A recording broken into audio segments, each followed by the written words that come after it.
Bien-aimés dans le Seigneur, je vous salue au nom de l'incomparable grand Seigneur Jésus-Christ. Merci à tous les frères et toutes les sœurs qui aiment l'évangile de Christ. Que le Seigneur vous bénisse et vous fortifie. Mais bien-aimés, rapidement, je suis venu juste parler sur le mariage polémique de ce faux pasteur Cass qui se passe là-bas au Congo. J'espère que dans les médias, plusieurs en parlent. Mes frères, j'espère que ça, ce sont des choses que le frère Armando avait déjà dénoncées quelques années passées. On avait déjà parlé sur ces choses. Mais malheureusement, les gens que nous enseignons la Bible, parfois ne croient pas à ce que nous disons. Mes frères, l'évangile de Christ est mal compris par plusieurs personnes. On a toujours dit à plusieurs que la polygamie n'est pas dans l'évangile de Christ. C'est-à-dire que un chrétien ne peut pas prendre une deuxième femme.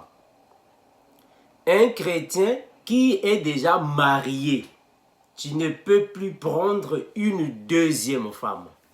Ça dit que la polygamie. Et malheureusement, les gens ne comprennent toujours pas. Voilà pourquoi le frère Armando va continuer d'enseigner ce message. L'évangile de Christ. La Bible. Afin que les gens comprennent avant et après. La polygamie était avant. Au temps de la loi, la polygamie était permise. Au temps de la loi. Mais après, dans la nouvelle alliance, un chrétien ne peut pas prendre une deuxième femme. Bon, maintenant, vous prenez 4, 5, 6, 12, 13, 14 femmes. Le mariage polémique entre ce faux pasteur que j'avais déjà dénoncé les années passées. Mes frères, il y a une pensée mal interprétée de la Bible que ces églises prennent comme étant un appui.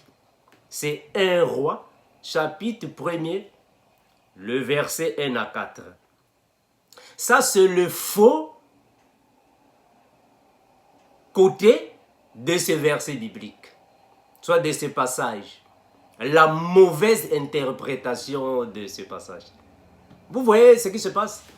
Un papa de plus de 60 ans, les uns disent 70, moi je ne sais pas combien, qui va prendre au mariage des petites filles, des gamines. Il prend au mariage une petite fille de 14 ans. C'est triste, hein? Et vous soutenez des versets bibliques que vous êtes incapable d'expliquer selon la pensée de la Bible. 1 Roi. Chapitre 1er. Regardez la pensée biblique qu'ils soutiennent, c'est-à-dire ces églises-là, ces fausses églises. 1 Roi chapitre 1er. Le verset 1er, je descends. La Bible déclare ainsi.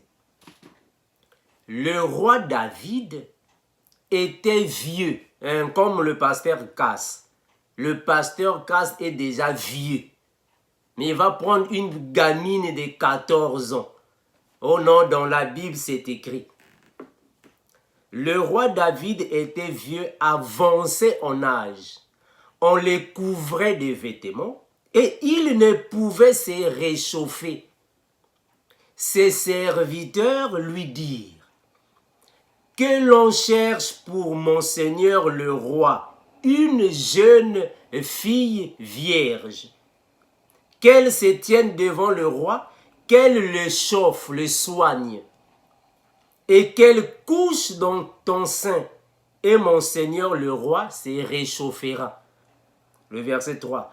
On chercha dans tout le territoire d'Israël une jeune fille et belle, et on trouva Abishag la Sunamite, et que l'on conduisit auprès du roi. Cette jeune fille était fort belle et vierge. Elle soigna le roi, c'est-à-dire David, et le servit, mais le roi ne la connut point. David était déjà devenu très vieux. Alors ses serviteurs voulaient alors que le roi puisse avoir une jeune fille à ses côtés pour l'assister, la chauffer, soigner, servir le roi. Et c'est ce qui s'est fait. Mais David n'a pas connu la jeune Sunamite. Maintenant, ces églises-là, puisqu'ils ont encore une pensée de la Bible satanique, puisqu'ils ou elles ont une interprétation de la Bible religieuse, l'interprétation, la pensée, la compréhension n'est pas renouvelée, malheureusement, ils ont encore une interprétation de la Bible diabolique. Ils vont se dire, non, bon, moi aussi je suis devenu vieux. Bon, il faut qu'on me cherche aussi une jeune fille vierge de moins de je ne sais pas combien d'années. Voilà pourquoi il va commencer à prendre des petites filles de 14-15 ans. Oh non, David aussi était comme ça. Hein, dans la Bible, on a vu ça. Le roi David aussi avait pris une jeune fille vierge pour venir le chauffer, le soigner et le servir. Mauvaise interprétation des Écritures. Une interprétation des Écritures diaboliques. Vous allez commencer à prendre des petites filles de 14 ans. C'est triste, hein? Et les parents qui donnent, vous qui donnez vos petites filles à ces genres de personnes, vraiment que le Seigneur vraiment vous juge. Que le Seigneur vous juge afin que votre jugement soit sévère.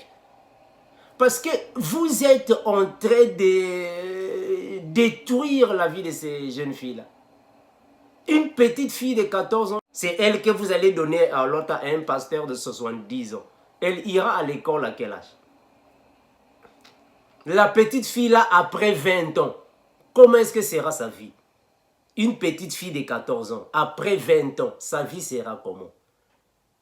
Parce que le mari sera déjà fatigué, très fatigué. Et qui va prendre soin des enfants de cette fille. Après 20 ans, quand la jeune fille aura 3 ou 4 enfants, qui va payer les études de ses enfants? Parce que le mari sera déjà fatigué. Que le Seigneur vraiment vous rendre l'appareil. Vraiment, c'est triste, hein, frère. Je vais prendre ça dans cette version. Écoutez, un roi, je suis dans la version Good News Translation. Un roi. Le roi David était devenu très vieux, même quand on le couvrait de vêtements. Il ne parvenait pas à se réchauffer. Alors les gens de son entourage lui dirent, nous allons chercher pour sa majesté, le roi, une jeune fille vierge, qui sera à son service, qui le soignera et qui couchera auprès de lui pour le réchauffer. Ils cherchèrent donc une belle jeune fille dans le pays d'Israël, au village de Sounin. Ils se trouvèrent une qui était particulièrement belle. Elle s'appelait Abishag. Ils l'amenèrent au roi, elle entra à son service et le soigna, mais le roi n'a pas de relation avec elle. Mais malheureusement, vous avez des relations avec ces petites filles. Le roi David n'a pas eu des relations avec ces petites filles-là. Ou cette petite fille. Mais vous avez des relations avec des petites filles de 14 ans. Mes frères, dans l'ancienne alliance, le passé, la polygamie était permise, mais parce que c'était un langage de la Bible. Mes frères, le frère Armand vous a toujours repris la même chose. Comprendre les écrits et comprendre le langage de la Bible sont deux choses différentes. Plusieurs personnes comprennent les écrits, la Bible, la lettre, mais le langage de la Bible, plusieurs ne comprennent pas. Dans l'ancienne alliance, la polygamie était permise parce que c'était un langage que le Seigneur devrait expliquer. C'est un langage de la Bible. On a déjà parlé sur ces choses-là. Mais vous continuez avec les mauvaises interprétations. Un chrétien, nous dans la nouvelle alliance, un chrétien ne peut pas prendre une deuxième femme. Non, jamais. Dans la nouvelle alliance, un chrétien ne peut pas prendre une deuxième femme. C'était autorisé dans l'ancienne alliance parce que c'était un langage. Mes frères, on vous a toujours dit dans cette chaîne YouTube, la Bible a un langage. La Bible parle.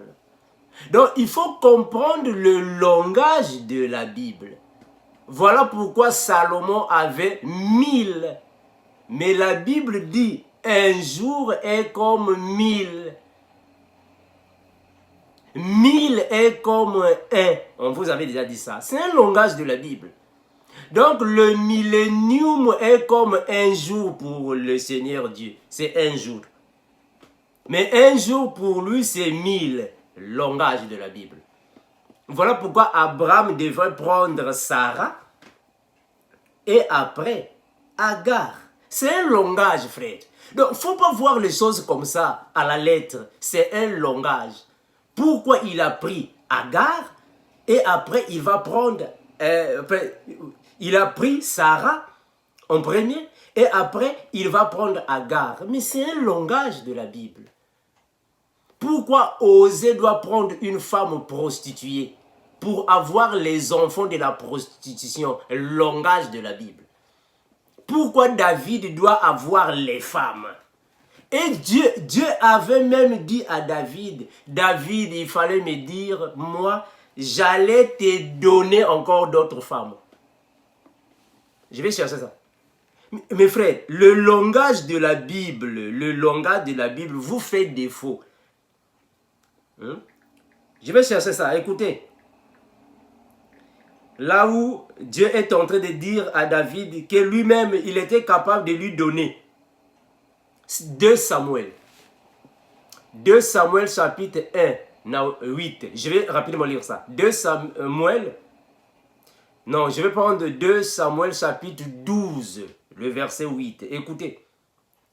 2 Samuel 12, je prends 7 et 8. La Bible dit ainsi.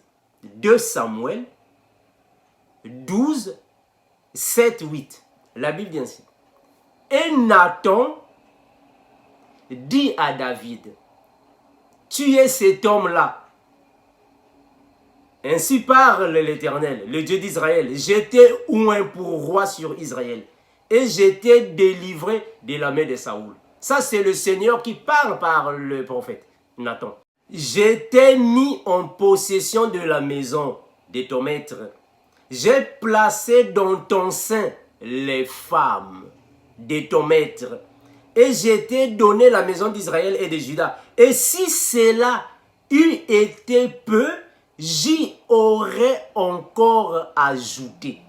Mais frère, est-ce que vous comprenez ça, frère? Donc c'est le Seigneur qui est en train de dire à David qu'il était capable d'ajouter les femmes à David. Je vais lire ça dans cette version, afin que vous me saisissiez mieux. Regardez, 2 Samuel 12. Frère, ici c'est l'ancienne alliance. Ici c'est l'ancienne alliance. À ne pas confondre avec la nouvelle alliance. Dans la nouvelle alliance, Dieu ne peut jamais donner à son serviteur plusieurs femmes. Mais non, frère. Non, frère. Dieu ne peut jamais te donner plusieurs femmes. Parce que ici, nous voyons que David, c'est l'image de Jésus. Hein, mes frères? David, c'est l'image de Jésus. Bon, malheureusement, vous, puisque vous ne comprenez toujours pas les Écritures, vous voyez la Bible dans un autre sens. Parce que nous comprenons que David, c'est l'image de Jésus. Donc cela ne signifie pas dire que Dieu va aussi nous donner plusieurs femmes comme il a promis à David. C'est le langage de la Bible qui va vous faire mal. Je vais lire ça dans cette version, afin que vous puissiez mieux me saisir. Que dit la Bible ici? Je vais prendre 2 Samuel, je disais. J'ai lu dans cette version, on dit ainsi. Vous pouvez lire tous les chapitres, mes frères. Je ne vais pas lire tous les chapitres. Je suis dans 2 Samuel 12, 7, 8. La Bible dit ainsi. L'homme qui a fait cela, vous pouvez lire tous les chapitres pour mieux comprendre. L'homme qui a fait cela, c'est toi, David. Répliqua Nathan, j'étais consacré roi d'Israël. J'étais sauvé des attaques de Saoul. Le verset 8. J'ai livré en ton pouvoir la famille de ton maître Saoul. J'ai mis dans tes bras les femmes. J'ai mis dans tes bras les femmes de ton maître. J'ai placé sous ton autorité les peuples d'Israël et de Juda. N'est-ce pas assez? Je pourrais encore en faire bien plus pour toi. Donc c'est Dieu qui a donné l'autorisation à David d'avoir accès à ces femmes-là. Et Dieu a dit à David, j'aurais encore ajouté.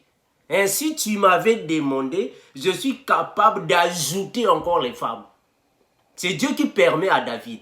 Mes frères, c'est un langage.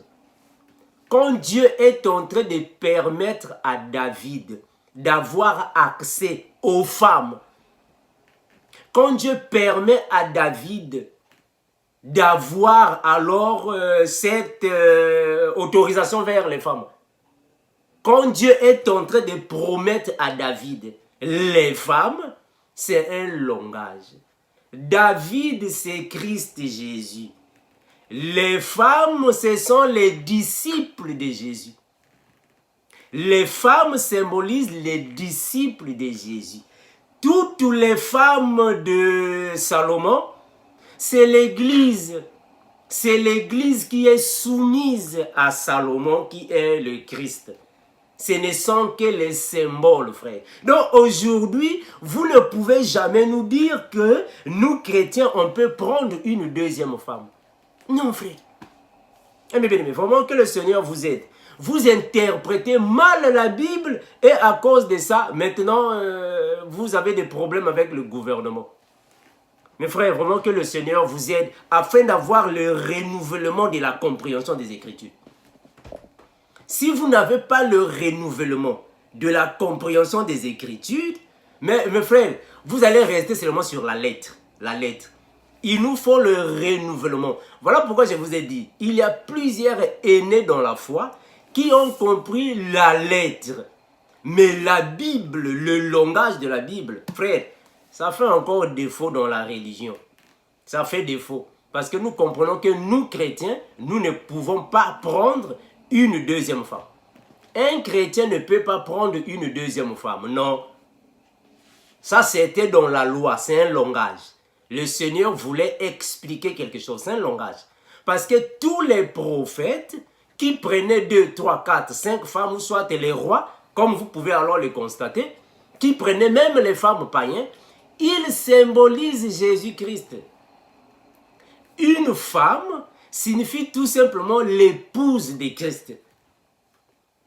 Les femmes symbolisent les disciples de Christ. Pourquoi? Mais parce que ces femmes-là sont sous l'autorité de Christ. C'est lui qui est la tête et les femmes-là sont au-dessous de la tête de Christ. C'est lui qui est la tête. En d'autres termes, c'est lui qui a l'autorité. Donc nous symbolisons une femme pour Christ. Donc toutes ces femmes, donc les 1000 de Salomon symbolisent une seule. Je vais lire le frère Paul. Regardez. Nous sommes une épouse de Christ. Une épouse. Maintenant, vous prenez même les petites filles de 14 ans. Les petites filles de 14 ans. C'est triste, hein? Regardez. Quand on vous dit qu'il y a plusieurs aînés dans la foi, il y a plusieurs personnes qui n'ont pas compris la Bible, qui n'ont pas le renouvellement, vous ne croyez toujours pas. Des gens ont mal interprété la Bible. Et nous tous, nous étions aussi dans ces faussetés-là. Mauvaise interprétation des Écritures. 2 Corinthiens chapitre 11, le verset 2. 2 Corinthiens 11, 2. La Bible dit ainsi. Car je suis jaloux de vous, d'une jalousie de Dieu, parce que je vous ai fiancé. Fiancé avec S à la fin. Je ne fais que peser sur dans la grammaire. Parce que la grammaire aussi fait défaut à plusieurs de nos frères. Je vous ai fiancé, fiancé avec S à la fin. Pourquoi? Mais parce que nous sommes plusieurs. Fiancé avec S à la fin, c'est-à-dire que nous sommes plusieurs.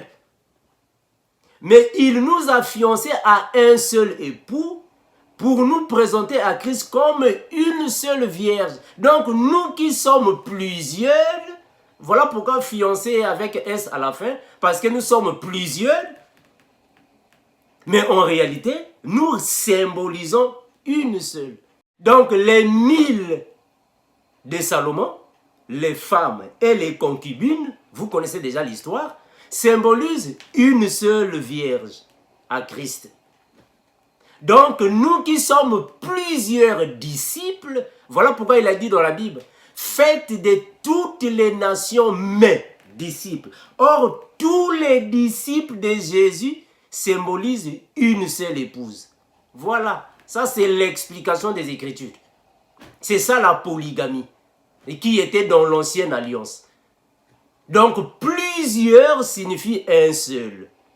Ou soit plusieurs signifie une seule épouse. Ça c'est l'explication des Écritures. Faites de toutes les nations mes disciples. Donc il y a plusieurs disciples, mais selon le langage de la Bible, tous les disciples de Jésus symbolisent une seule vierge pure. C'est fini. Une seule. Donc on ne peut pas prendre 2, 3, 4, 12, 13, comme le pasteur Cass qui a pris la 13e, une petite fille de 14 ans. Parce que l'interprétation des Écritures est mauvaise. Vous interprétez mal les Écritures. La Bible est claire, 2 Corinthiens 11, 2. Je vous ai fiancé, fiancé avec S à la fin. On doit préciser ça. Avec S à la fin, c'est-à-dire que nous sommes plusieurs, mais à une seule épouse. Que le Seigneur vous aide pour vous donner le renouvellement de la compréhension des Écritures. Parce qu'il y a plusieurs soi-disant aînés dans la foi qui n'ont pas le renouvellement de la compréhension des Écritures. Donc, fiancés, c'est avec S à la fin parce qu'ils sont plusieurs, mais forment une seule épouse. Je vais prendre, mes bien-aimés, le passage de Romains, que le frère Paul a parlé dans Romains chapitre 12, le verset 4 à 5, regardez, afin que vous puissiez comprendre pourquoi Salomon avait plusieurs. Pourquoi David avait? Pourquoi la polygamie dans leur époque? Parce que c'était un langage. Mais bien aimé, c'est un langage. Regardons, Romains chapitre 12. Je prends le verset 4 à 5. Romains 12, 4 à 5. La Bible va déclarer ainsi. Romains 12, 4 et 5. La Bible déclare ainsi. Lisez à la maison, mes bien-aimés, pour que vous puissiez comprendre le langage de la Bible. Car, comme nous avons plusieurs membres dans un seul corps, et que tous les membres n'ont pas la même fonction, ainsi, le verset 5, ainsi, nous qui sommes plusieurs, nous formons un seul corps en Christ. Est-ce que vous voyez ça, frère? C'est ça que le Seigneur voulait dire de l'autre côté, au temps de la loi. Il dit ainsi. Ainsi, nous qui sommes plusieurs, nous qui. Il parle des disciples. Nous qui sommes plusieurs, nous formons un seul corps. En d'autres termes, je vous ai fiancé à un seul époux pour vous présenter comme une seule vierge pure. Une seule vierge. Nous formons un seul corps en Christ et nous sommes tous membres les uns les autres. C'est la même chose que le Seigneur dira dans Jean chapitre 15, le verset 1er, et vous pouvez lire tout le verset, tous les chapitres. Le Seigneur a dit, je suis le cep, mon père est le vigneron, mais vous êtes les sarments. Donc les sarments sont attachés au cep, à l'arbre. Et nous formons tous un seul corps de Christ. Mais il y a plusieurs sarments. Ces sarments forment un seul corps de Christ. C'est ce que le Seigneur voulait dire de l'autre côté. Bon, mais vous, comme vous avez un problème maintenant de l'autre de la Bible, et vous avez maintenant des problèmes au gouvernement, on va maintenant vous amener en prison, on vous a arrêté. Donc, à cause de l'interprétation des Écritures, plusieurs personnes vont perdre leur vie comme ça. À cause de l'ignorance, tu vas te retrouver en prison. Pour, on ne sait pas, 15 ans, 20 ans, on ne sait pas combien d'années qu'on va te donner là-bas. C'est à cause de l'ignorance. Mais bien aimé, vraiment que le Seigneur vous aide, que le Seigneur vous perfectionne la compréhension. Que le Seigneur vous renouvelle la compréhension, afin de bien voir les Écritures. Parce que l'interprétation des Écritures est mauvaise. Vous interprétez mal les Écritures. La Bible est claire, 2 Corinthiens 11, 2. Je vous ai fiancé. Fiancé avec S à la fin. On doit préciser ça. Avec S à la fin, c'est-à-dire que nous sommes plusieurs. Mais à une seule épouse. Que le Seigneur vous aide pour vous donner le renouvellement de la compréhension des Écritures.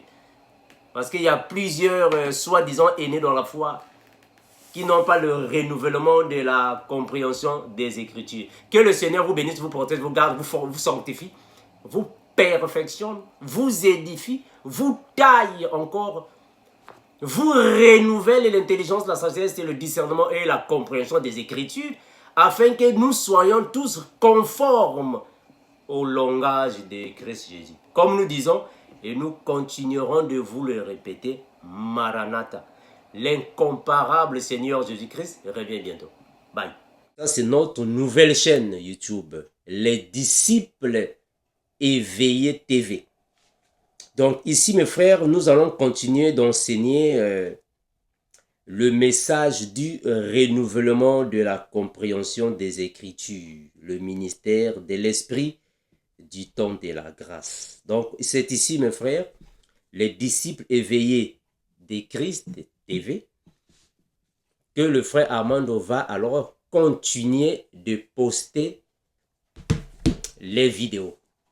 Voilà, donc mes bien-aimés, je vous invite, vous tous qui êtes amoureux de l'évangile de Christ, vous qui êtes assoiffés de la bonne nouvelle, afin que vous puissiez alors vous abonner à votre également nouvelle chaîne, afin de suivre les enseignements que nous dispensons.